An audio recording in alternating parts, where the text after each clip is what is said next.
job that pays quite well.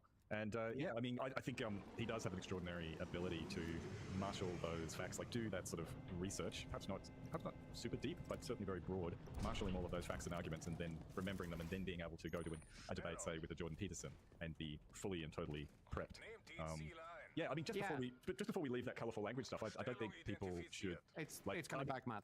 It's not gone, so don't worry, but continue on. Oh, well, I could save my comment for then, but I mean, I think some people could think, well, someone who talks like that, you can't really take them seriously, right? They're not as serious commentators. But I was just reminded of, you know, we talked about Martin Luther recently. Someone who is... Oh, you're going to compare Destiny to Martin Luther?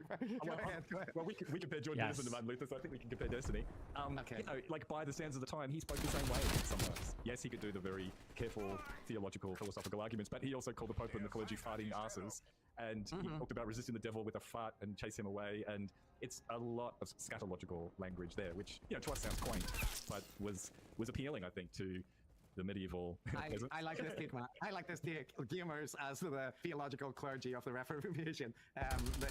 Saying retard and whatnot. But I think the point is that someone like Martin Luther had different coded language as well, right? He could go. Oh yeah. And I mean, I think you can. These clips I'm playing now are from this Institute of Ideas, or I forget the specific name for it. But anyway, that interview they did, and you can hear a more mainstream appropriate tone, right? And when asked about, you know, his tendencies and this kind of thing, he said this. But back then, I would say it was willing to put in some effort to research, willing to have like sharp rhetorical skills, willing to be pretty edgy, and then inhabiting like a left-leaning political ideology.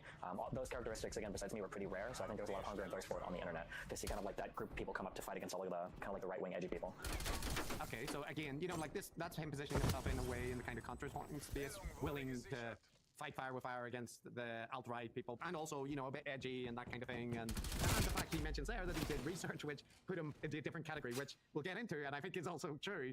But here's him actually from the other piece of content that we're looking at, which is from his kind of manifesto, Why I'm Not a Leftist announcement, where the main part of that video is him litigating in excruciating detail a debate that he was in with a bunch of other leftisty people. Like, so the reason why I wanted to go over this is because this was like one of the big podcasts that now I'm getting attacked for by a lot of different people, but also because I noticed that there's a lot of revisionist history that surrounds what happened on the So I spent about 7 hours last night after my audience clips, one clip for myself. I said, okay, well, you know what? Jesus, is this me after the N-word manifesto? I need to stop. Is this me after the whole Hassan Snake shit? Damn. Maybe I am full of shit. I rewatched probably about 2 hours of the day myself to make sure that I have like a coming and fresh, I have a fair characterization of what happened here. And yeah, you know, let's check it out, okay? And he breaks down all of the rhetorical techniques that they engaged in and how they misrepresented and how their positions are incoherent or whatever. It's a 3.5-hour video, right? One thing that's going to be a trend for this debate is he's going to bring up a whole bunch of studies, but he's not going to talk much about them. You know what that's called?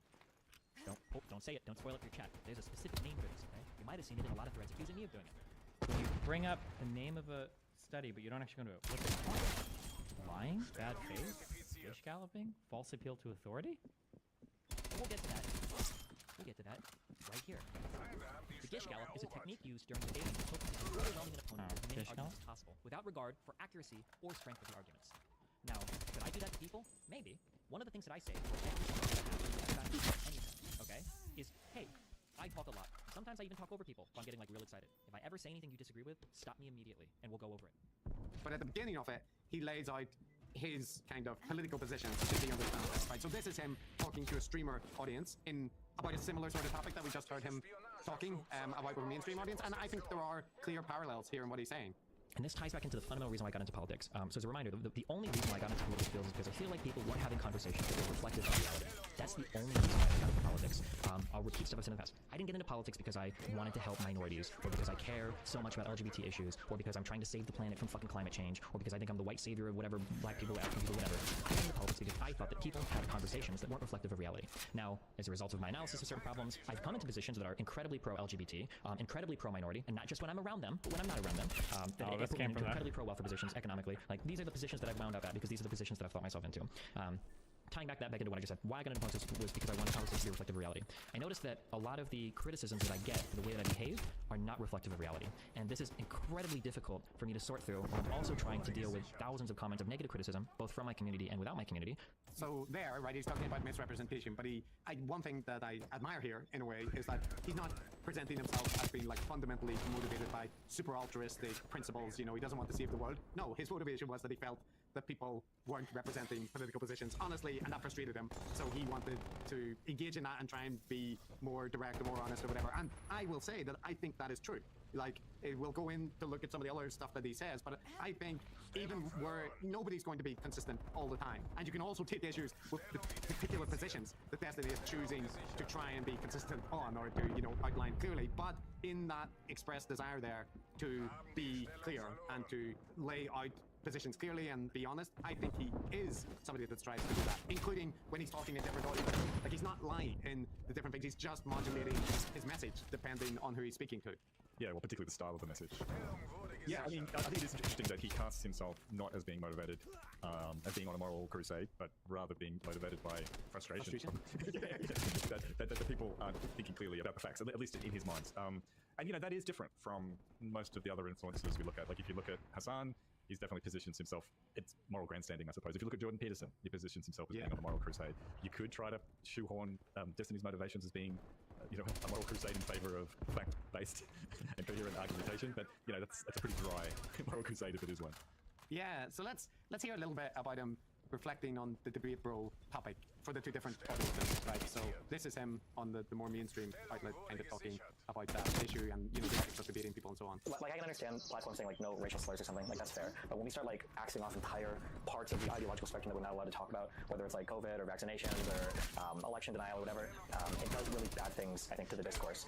It makes it so that people on the right feel unheard, which they should feel heard, even if I don't agree with them. It makes people on the left dumber, because now they don't have any opportunity to kind of, like, sharpen their blades fighting these types of opinions. And then it just kind of drives all of us into these further, further radicalized, like, echo chambers where nobody has any idea what's actually going on. Like, anytime I see a person on the right and the left come together and talk now, they just, in their minds, they just have the most ridiculous caricatures of the other's opinions, and nobody even knows how to have a conversation anymore. Yeah, I think that's a pretty cogent defense in favor of platforming and free speech, you know, having those discussions. I think he has been criticized for giving legitimacy to neo-Nazis, say. We'll get to that. We'll get to that. There's clips that speak to that. And yes, but I think you heard the echo of him, you know, what he was just complaining about, that he has to say all this stuff in order to get right-wing people to feel heard, right? But that's what he was exactly doing there. And this is him, then, a slightly different thing, but like him talking about the accusation that he's a debate bro.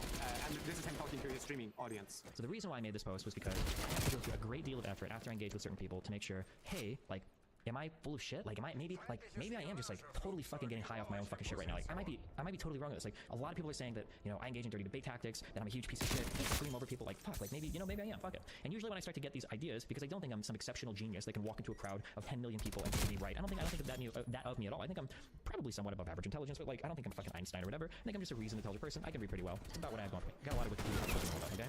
So when I run into situations like this, sometimes it's good for me to take a step back and go through the evidence. Well, okay, people say that, so let's a couple of examples. I sometimes ask my community for this. People said that I talk over people, that I talk too much. That's really interesting. When I had people go back and look at my debate with Nicholas Fuentes, he spoke for twice as much as I did. Literally 2 hours to 1 hour. When I had people go over my debate with Michael Brooks, I think he spoke for like 35 minutes to like my 15. It was insane.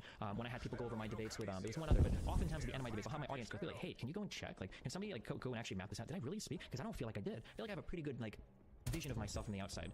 So, I mean, I have to have the caveat that I've only listened to 0.001% of Destiny's total content, but I have listened to 2 debates. One was with Norman Finkelstein and some other people. That was about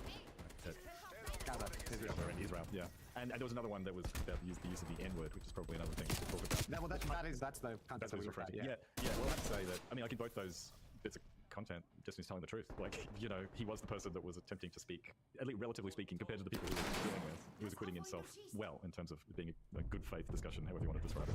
Yeah, he's trying to present his positions, right? Like, he's not trying to hide from them, even where they involve him, like, clarifying that he doesn't think dropping a nuke that will kill 2 million Palestinians or whatever is not necessarily genocidal. Right now, he wants to argue that because he wants to say that there can be things which are bad, which are not genocidal, because there's specific characteristics. But that is him trying to clarify his position. Now, you can still disagree with it. You can regard that as like a very bad stance to hold. But he is trying to be clear about what his position is when he's doing that. And I do feel that a lot of the people that he engages with, that a lot of the frustration comes when he is trying to get them to like say what their actual position is, and they do not return the favor, right, so to speak. So yeah, and maybe these are clips that are relevant here. So from that stream, the one where he litigated, like a large part of it is litigating his argument that people should be able to use the N-word in private, which seems an insane political position, like a hill to die on for someone, especially with liberal sensitivities. But I think that speaks to the point that, like, if he thinks that that is the correct argument, he's going to die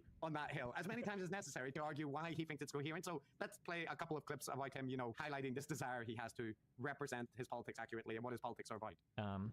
My political beliefs are what they are, and I consistently present them through every single part of my life.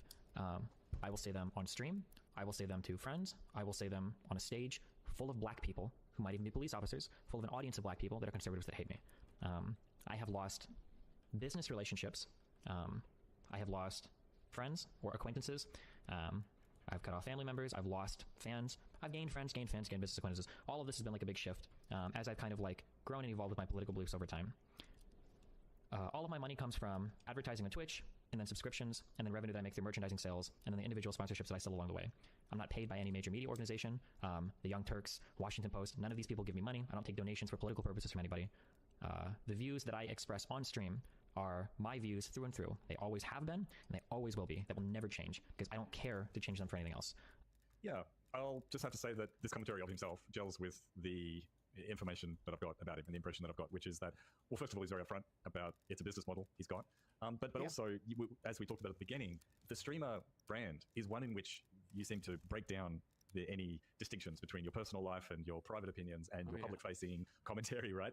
For good and ill, perhaps. But what that means is that, in practical terms, when you are, just talking for hours and hours on end every day, the brand is authenticity, right? Like him or loathe him, the brand is the character, whether it's Hassan or Destiny. And he does seem to be serious about his attempt to be to be consistently himself, I guess, in all of these different contexts. Yes. Yeah. So I'll take a slight pause, Matt. We'll continue back to Destiny, you know, owning his beliefs and being sincere or not. But I think that sidetrack might be useful at this point to just illustrate to people who are, you know, wondering, like, what exactly do you mean in terms of personal and political and whatnot, all getting intermingled. So this. Wait, is there an easy way to, like, stick a flag in here if I wanted to do that? Or is this, I think this is the best way to do it?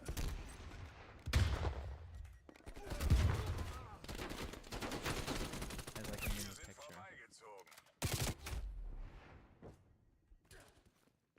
Flag emojis?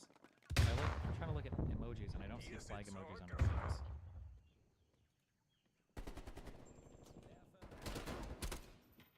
I've got emojis. Oh, hold on.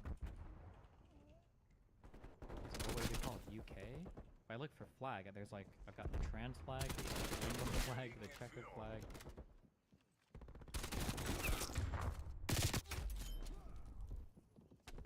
Copy paste this. GB. Wow. You got a Google for country flags. This is from a stream Destiny did after getting divorced from his wife.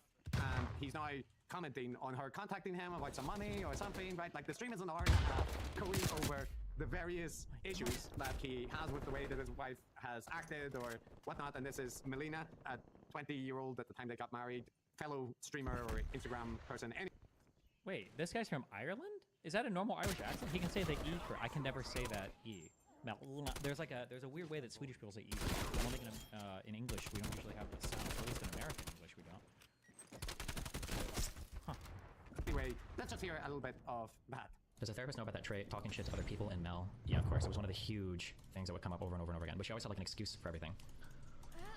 I'm just trying to think of where I want to, because there's just like one or two quick things over and over. And I'll probably do a more comprehensive thing. Why do you think that she isn't going to leak or talk shit? Melina will not leak or talk shit about any of this because she knows that everything about this makes her look like a f***ing satanic demon. True! She's threatened it a million times, like, I'm going to start leaking everything. Oh, yeah, let's go. Okay, if you really want to, holy f***, because my reputation is already zero in regards to our relationship. Everything's a horrible piece of shit. We want to start leaking shit, we can do it. She knows that she looks horrible, though. Yeah. So wait, well, let me just play the second clip for that, and then True. The comments. So that's one thing, and then here's a little bit more of that. Yeah, I'm sorry. The only things that I want to do though is I want to make sure that like I don't want to be thought of as a liar. That irritates me. I don't like the idea that the impression is that like I'm an abusive person, and I want to give like a very broad accounting of like things that have happened because I don't like impressions that exist of me like relating to a lot of stuff. But what I have to like be careful about is I don't want it to be like I hate Melina, which I do by the way. That bitch. Everything's coming to her. Thank God. But I don't want it to be like, because I hate her, now we're leaking 6 hours of like our private life to make it look bad. That's not like my goal. And that's not even for her. I don't care about it. It's just for me, and it's not like a character that, I don't think it's becoming of like, I hate her. I don't know that becoming of high character, discussing, your marriage counseling therapist sessions and referring to your ex-wife as an effing satanic bitch or whatever. Like, I don't know, I think that ship is sealed by taking the high ground at that It could point. go. But It could go so much more. Referring to about So much that further. authenticity, and it's not like just a simple compliment. It's maybe not even a compliment at all, because the brand, someone like Destiny, is living their life out in the open, so to speak. There doesn't seem to be any kind of filter and no boundaries. You and I don't often talk about our live streams on this podcast. No. And I think this is the bit that will sort of bend Normie's brains a bit, which is that this is part of the appeal. I think this is part of the draw, that Destiny presents himself, I think, quite genuinely as someone who lays it all out there. The audience is excited to get involved and to be a part of this as well, warts and all. And yeah, it's just a very different thing than what most of us are used to. We'll return to the absolute dissolution of boundaries in Destiny's content and community in a bit, but let's go back after that little sojourn into personal matters to Destiny seeking out his kind of philosophy and stuff again. And just to mention, I do think there's a through line, because the frustration that Destiny mentioned was being misrepresented, right? Like feeling that he isn't being accurately portrayed by Melina or the Discord. That's why he needs to set the record straight, right? And I think that does this with his kind of position about politics, is like he doesn't seem to care so much as long as people accurately represent what he's saying. Like he seems to get most annoyed by people misrepresenting what he's trying to argue for or say. So anyway, returning to the more philosophical side of Destiny. I noticed that a lot of people seem to get off on accusing me of grifting, and something that's very frustrating to me is that when I talk to people, I find that I spend half the conversation trying to figure out what is it that you actually even believe. People have a really hard time owning difficult positions. They won't bite the bullet on the logical conclusions of some crazy position they might hold.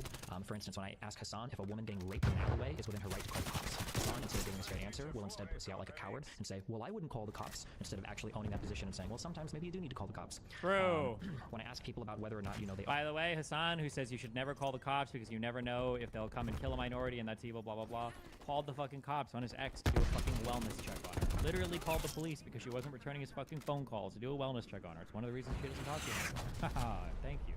Fucking piece of shit. own a position related to, and yeah, we'll go into more of this later on, but basically, like, I noticed that a lot of people have a lot of trouble owning, like, all of the extensions of, like, whatever political system they believe in.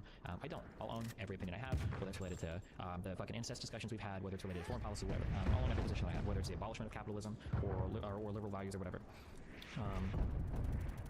Yeah.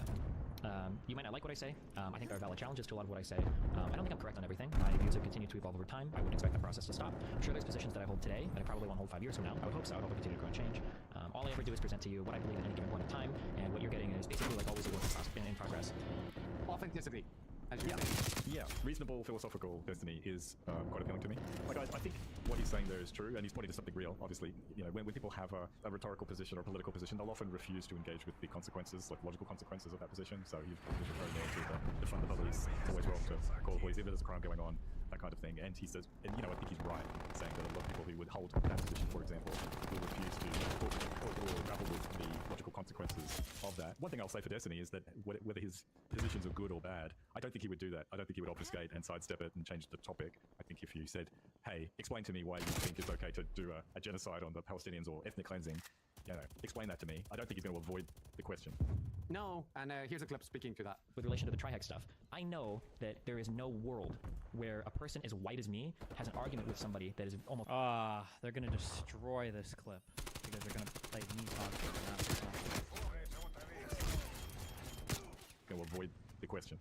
No, and here's a clip speaking to that. With relation to the Trihex stuff, I know that there is no world where a person as white as me has an argument with somebody that is almost crying about whether or not they can or cannot use the N-word. That's never going to turn out well for me. I know that. I know that in the public eye, no one's ever coming out saying like, yeah, Disney crushed him in that. That's never going to happen.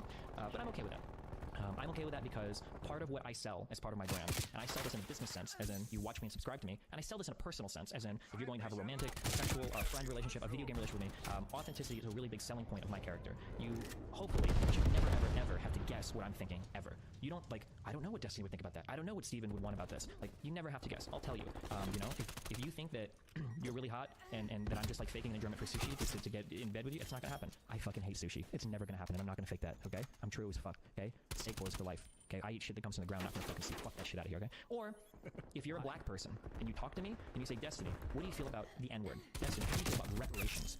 Destiny, why do you think black people have a problem in the U.S.? The answer that I give you is going to be the same as I give anybody, anytime, on any platform and in any environment. It's always going to be the same. Nothing I do is performative. I feel he maybe slightly overstating things because he does give different answers depending on, you know, the audience and how much the people can handle or not. But I think the sentiment is correct, which is like he does say what he thinks and he tries to make it consistent across different contexts. Like he doesn't try to obfuscate his positions, which all seems true. Even if the position is you should use the N-word, you should be free to use the N-word in private with other people that are not racist. That is his position on that, by the way. Just out of interest, because I heard the debate about it, but I didn't hear the, like, I couldn't get any sense out of it, maybe because people who were talking to were so terrible. What is his position? Is it like a kid who's listening to NWA, who's seen the long-term lyrics and Yeah, his position is, in one sense, the context matters, right? That, like, if you're using the N-word in the context of reciting the song, say rap song, that matters, right? It's not the same as saying it as a... Why? Yeah, this always gets quoted. I notice this. I'm starting to push back on this because it came up in that troll call today, too. I've never defended calling people racial slurs. I don't think at any point, even when I was the most edgy, like 13, 14 years ago, I don't think I ever defended, like, oh yeah, you should be able to call people racial slurs. Like, I just don't think I've ever... Slur. But the second, I think the most controversial one, is that he wants to argue it's fine to use privately with other people, not just the N-word, but any slur or whatever, where people know that you are not a racist, so you're using it as like an edgy joke, right? But his position also is you shouldn't do that in public, because it can encourage, you know, like he understands audience dynamics and normalizing bigotry and that kind of thing. So he's saying, but in private, like amongst friends who know that you're not racist, it should be okay to use the N-word, you know, even if you're white, if you don't mean it in a racist sense.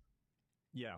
I mean, you and I are not from the United States, so this is not the cultural touchstone or third rail here. It didn't come up much in Belfast. No. So that had to be a way. Other people did say it in rap songs and whatnot. But, you know, I mean, transferring that to the context that I know about, I mean, I do agree that we shouldn't treat words like magical talismans with superpowers. Like, some heuristics around not using certain words are certainly good. But, you know, I follow an account called Eat Wog, right? And it's a Australian of Greek or Italian descent. And, you know, wog food is great. You know what I mean? Like, that word has lost... Oh, it's a slur. It's a derogatory term for, say, a Greek or a Lebanese or an Italian person. Oh, right. And it's a Australian of Greek or Italian descent. And, you know, wog food is great. You know what I mean? Like, that word has lost... Oh, it's a slur. It's a derogatory term for, say, a Greek or a Lebanese or an Italian person. Oh, right. I was thinking gollywog. So I was like, God damn that. I can't remember doing it, but I'm sure I might have used that word in a similar tone, in a similar context, in a friendly, joshing, where everyone involved knows that there is no sting in it, and it is just sort of absurd. Like, it's just absurd at the moment to be racist towards Greeks or Italians, say, in Australia these days. And similarly with my brother, who happens to be gay, you know, he and I have used the phrase, "Oh, that's so gay," talking about something between ourselves, knowing exactly what we mean. So, yeah. His position is also, Matt, that there was a guy called Trihex that he did a podcast with, a black guy, and Trihex had a discussion with Destiny where he got very upset with him over this position. And I think they ended up, I don't know when they stopped doing the podcast or whatever, but in any case, you know, the relationship was materially damaged by the stance that he took on this. But Destiny, in some sense, he's a lot more extreme than I think a lot of people would be, because other people might just be like, you know, it's not that big of a deal. I don't want to hurt my friend, and I don't want to be known as the N-word guy. But Destiny is like, no, there's a, you know, this point matters. And he's annoyed because he heard Trihex in another conversation give his justification, right? And he's like, Which was the exact same as mine, verbatim, like a week earlier. My God. well, that's inconsistent. So you're saying that if you use the N-word with a hard R, there's no context here. It's automatically bad. And you're critiquing a point for asking for context there. However, the intention of how that... Oh my God, they even have it. Holy shit. Nobody is like, this is like the lost clip of Trihex giving my position a week before I went viral on fucking Reddit, traumatizing my black friend. Give his justification, right? And he's like, well, that's inconsistent. So you're saying that if you use the N-word with a hard R, there's no context here. It's automatically bad. And you're critiquing a point for asking for context there. However, the intention of how that word is used can give you more than just a binary good or bad judgment over the usage of the N-word with a hard R. Now we have Zerka saying hard R is always dehumanizing, and Trihex, this is just a few weeks ago, says that contextually... Like Mitch, using it, when is it the right context? Let him finish, John. Example, was he using it with hard R to be edgy humorous and not a direct negative connotation tone, or was he using it to assault someone? There is no humor in that word. It's dehumanizing. What are you talking about? Here we literally have my argument platformed verbatim, that contextually, even a hard R with a white person might not be dehumanizing, like Zerka is saying. And he also is annoyed that Hassan will agree with him in some other conversation that there are circumstances where it's okay, and then when he's in the presence of, you know, black people, that he'll say something different. I'm sorry, what does Hassan say when it's just me? When it's whitey to whitey? When it's cracka to cracka, okay? When it's fucking pale friend to pale friend? When it's two people that can walk into a room with a single... Oh, you know what I just realized? Holy fuck. Just because of this show, thank God I did that fucking manifesto. Because that's where all these clips are probably coming from, right? Is it's all Doug laid out entire thing. Oh. So black people that he'll say something different. I'm sorry, what does Hassan say when it's just me? When it's whitey to whitey? When it's cracka to cracka, okay? When it's fucking pale friend to pale friend? When it's two people that can walk into a room with a single flashlight and light the whole motherfucking place up? Whether it's from my pale skin or the growing baldness on his fucking head, okay? What does Hassan say at this point? But if someone else is doing it in the privacy of their own conversation with another person, there are specific contexts in which you could probably say the word. Cool. Now, this is poorly clipped because he gives more context in the first, like, 10 seconds back, but it actually is all context that helps me. Hassan unironically makes my private public language argument. Now, I don't know why he's not brave enough to make it in front of black people. Maybe he feels like black people are too speakable or emotionally immature to handle this position. Maybe he's scared. Maybe he's worried that his audience will think it looks bad. Maybe he's more concerned with optics than with principles. I don't know. It's not really for me to say. I'll use Hassan as an example. I'm not going to talk to a black person like Trihex and say, hey, the N-word, it's always bad, brother. Brother's for life, dude. ESL, man, I'm Turkish, dog. Yeah, I totally get you, man. The N-word is horrible. I'm not going to go into a podcast with other upset black people and then perform, like a circus animal for them and go like, hey, yeah, you guys are right, man. I know why you guys are triggered. Like, amen, guys. Like, the N-word is always wrong. It's dehumanizing, right, guys? But then when I'm in a one-on-one conversation with a white person later, like me, yeah, dude, like, we can say the N-word sometimes. Like, it's cool. As long as it's, like, appropriate, like, and jokingly funny. Like, yeah, it's cool. I'm never gonna do that shit. Whatever I say, I'll say it to every single motherfucker that I talk to. Full stop. You never have to get stressed in an age, okay? Yeah, so I mean, the topic at hand, like the contentious issue, is frankly a stupid one, right? Is South Park style bad language okay sometimes, right? Who cares? Yeah. But I mean, Americans care. Americans care about this stuff a lot. They do. Sorry, Americans. But I mean, I think it speaks to his motivations and his character. Like, he is aggressively upset about people just saying things because it sounds good. It's going to make people happy in this situation, and he's completely fine with people thinking he's an asshole or a degenerate or whatever. And that's what. But he hates people misrepresenting him, like you said, or thinking he's saying something which he isn't. Oh, and then also, hold on, can I make a thing on this? Some people will say things like, oh, like, yeah, people don't like me because I'm a truth sayer, or people just don't like me because I'm blah, blah, blah, blah, blah.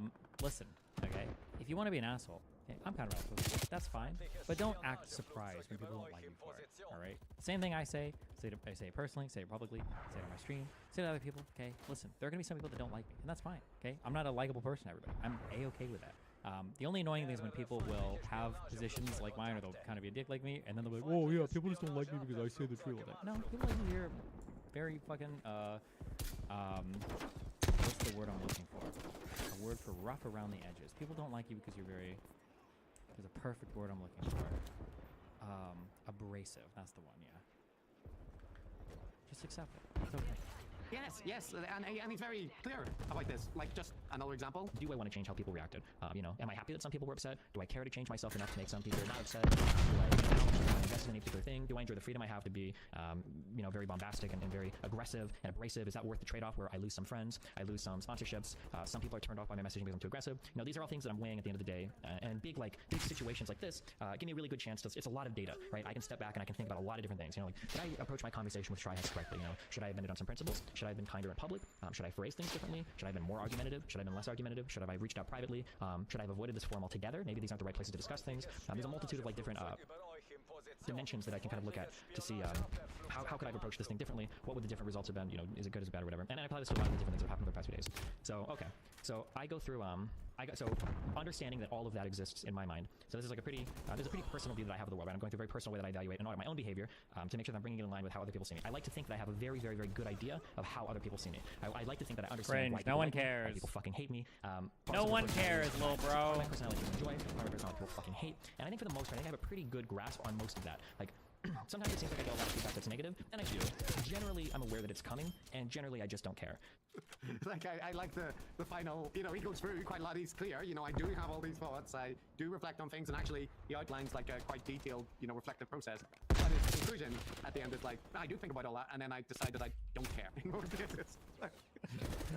It's refreshing. It's such an interesting character. Yeah. I think we're building up the picture of what makes Destiny tick, and also what is his appeal to his audience. And one thing I don't think we have, maybe we've hinted at a few times, but how would you describe